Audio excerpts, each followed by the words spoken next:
Cumprimentamos a todos com a paz de nosso Senhor e Salvador Jesus Cristo. Nós estamos novamente aqui para trazermos a palavra do Senhor. Estamos iniciando mais um programa EBD na TV. Nós estamos durante esse primeiro trimestre de 2012 estudando nas revistas da CPAD. Nós temos aí como tema a verdadeira prosperidade, a vida cristã abundante. A revista desse trimestre tem como comentarista o pastor José Gonçalves e o consultor doutrinário teológico, o pastor Antônio Gilberto, ambos da CPAD. Hoje estaremos estudando aí a lição de número 4, que traz para nós como assunto a prosperidade em um Novo Testamento. E nós temos aí como texto áureo Romanos, Carta do Apóstolo Paulo aos Romanos, capítulo 14, versículo 17, que diz: porque o reino de Deus não é comida nem bebida, mas justiça e paz e alegria no Espírito Santo. Então hoje nós estamos aqui para trazer uma notícia para você que não é agradável, que não é muito boa de se ouvir. No tempo que nós estamos vivendo hoje, onde a palavra prosperidade, quando ela é mencionada em qualquer culto e em qualquer lugar, ela sempre traz a ideia de dinheiro, de riqueza, de posses, de vida regalada, de aí um saldo bancário muito grande. E essas coisas assim, sempre traz essa conotação, essa palavra, quando é mencionada hoje. Mas, infelizmente, para aqueles que assim pensam, para aqueles que já se acostumaram com essa ideia e que até já colocaram essa ideia no coração, eu tenho uma péssima notícia para você. Prosperidade na Bíblia não quer dizer necessariamente bens materiais e muito pelo contrário. Pode até significar perda de riqueza. Pode até significar venda de bens. Pode até significar que Deus quer que você fique pobre financeiramente. Isto é Bíblia, é palavra de Deus. A prosperidade na Bíblia tem a ver com ser canal de Deus para ajudar as pessoas, para abençoar as pessoas.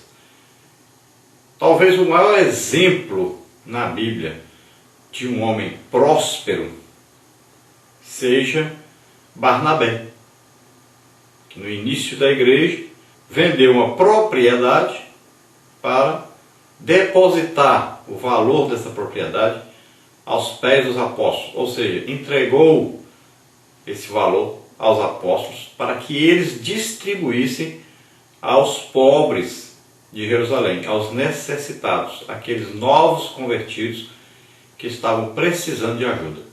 Esse é um homem realmente próspero. E é interessante que é sempre bom lembrar. Jerusalém, no ano 70, seria invadida pelo general Tito.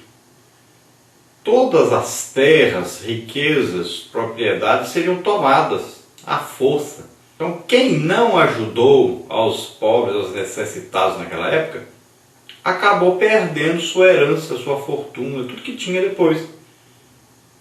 Então veja só que Barnabé foi um homem super próspero.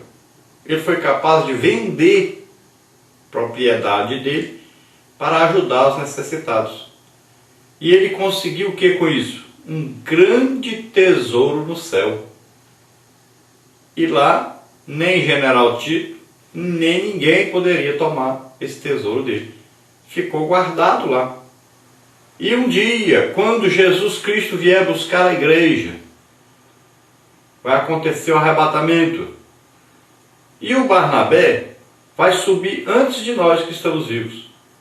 E lá, durante o que aqui na terra nós chamamos de grande tribulação, durante esse período aqui na terra, lá no céu, nós estaremos com o Senhor no tribunal de Cristo.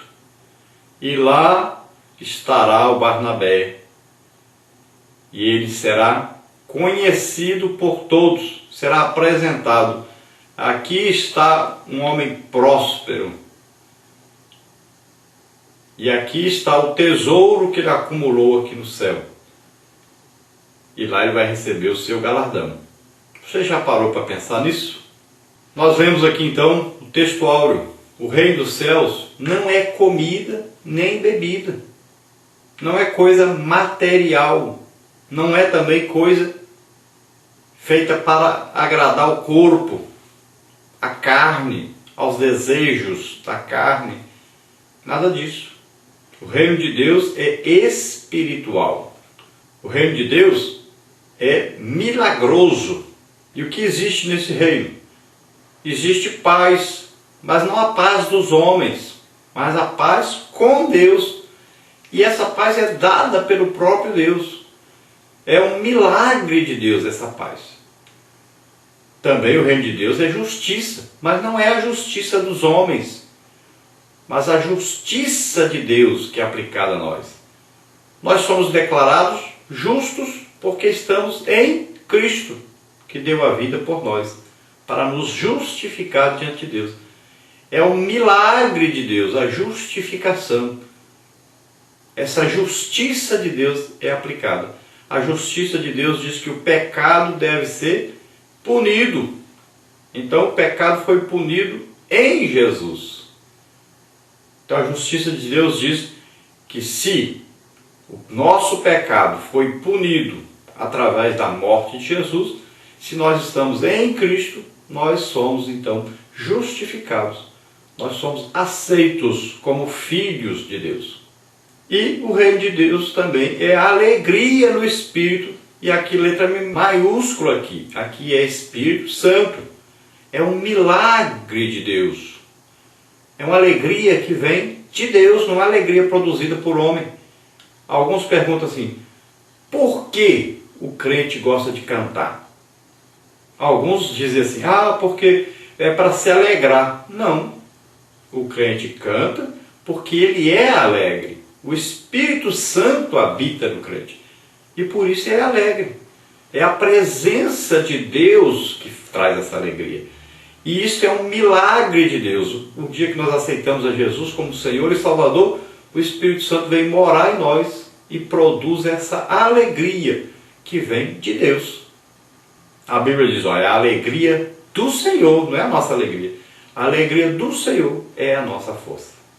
Glória a Deus. Então busque na sua vida o reino de Deus. Pense sempre no reino de Deus. Jesus dizia, olha, o meu reino não é deste mundo. Buscai as coisas que são de cima. E lá em cima não existe isso de riqueza material. Então, busque as verdadeiras riquezas, que são as riquezas do reino espiritual, do reino de Deus. E as riquezas lá são o quê? Olha, batismo com o Espírito Santo, dons espirituais, busque ganhar almas.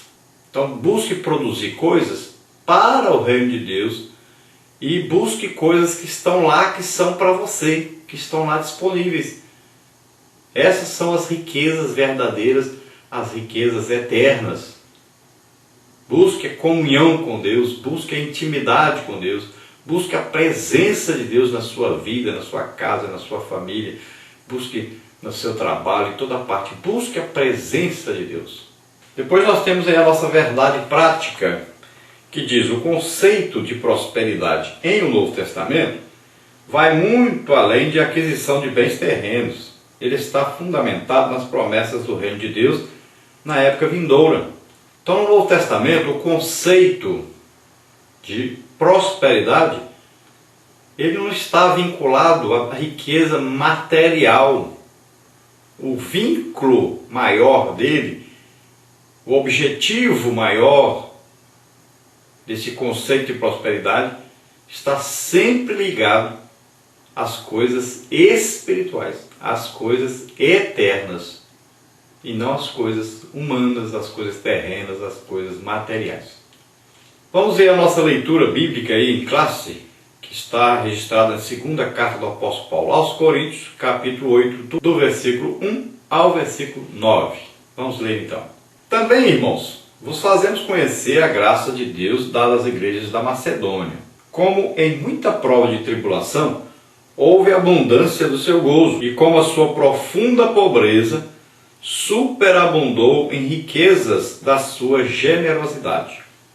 Porque, segundo o seu poder, o que eu mesmo testifico, e ainda acima do seu poder, deram voluntariamente, pedindo-nos com muitos rogos a graça e a comunicação deste serviço que se fazia para com os santos.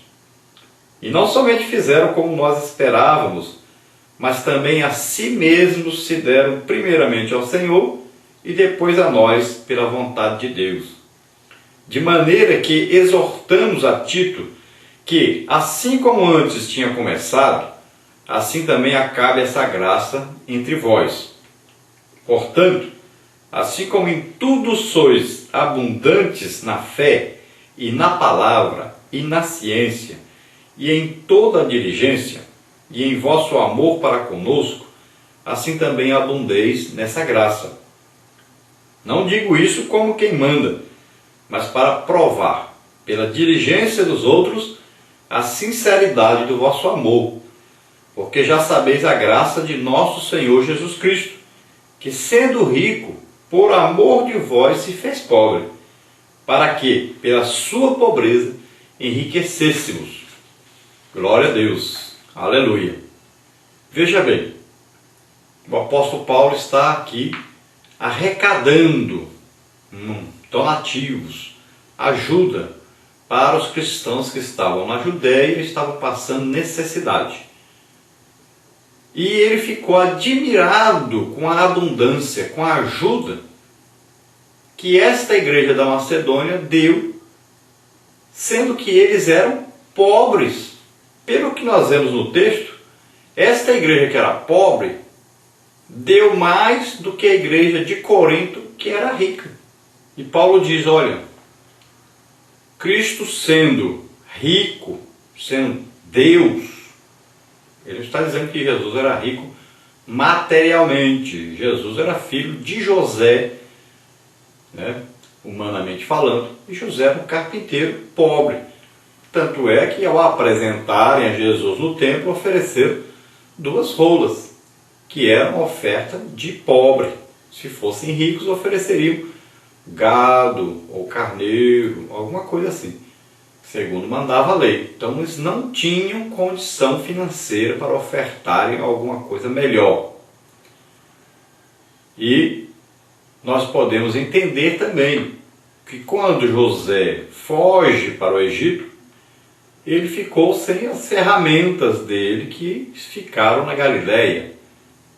Ele ficou sem o seu material de trabalho, ficou sem o seu trabalho, sem a sua oficina. Então, nós não podemos, de maneira alguma, de repente, acharmos que José era rico ou que Jesus era rico. Porque não existe nenhuma base bíblica para isso. Quando Jesus sai para o seu ministério, ele diz, olha, se você quer me seguir, me siga, mas saiba que eu não tenho nem onde reclinar minha cabeça. Já pensou? Muita igreja hoje diz, não, vem para cá que você vai ficar rico. Ao contrário do que Jesus falou. Se você quer me seguir, saiba que eu não tenho nem onde colocar a cabeça. Não estou prometendo nenhum tipo de riqueza. Então o que Jesus fez? Sendo rico, porque é dono de tudo, é Deus, se fez pobre. A sua vida foi uma vida de um homem pobre. Por que ele não veio como rico? Ele poderia ter vindo como rico.